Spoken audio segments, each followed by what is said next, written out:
Bible ஒரு வசனம் இப்ப சொல்லுது, சீஷர்கள் என்ன நினைப்பாங்க, எவன் பரலோகத்துல பெரியவனா இருப்பான்னு சொல்லிட்டு அவங்களும் ஒரு தர்க்கம் நடக்குது. இப்ப ஏசப்பட்ட ஓடி வராங்க.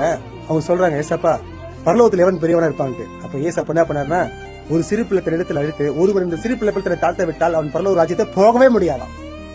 அதாவது பரலோகத்துல எவன் பெரியவன் கேட்க வந்தாங்க. இவங்களுக்குள்ள ஒரு பெருமை மேட்டியமா வந்திருக்கான் போல தெரியுது. ஆனா ஏன் சொல்லிட்டாரு, எவன் ஒரு சிறு பிள்ளை போல் தன்னை தாழ்த்தா விட்டால் அவன் பரலோகத்து ராஜ்யத்துக்குள்ளவே போக முடியாதங்க.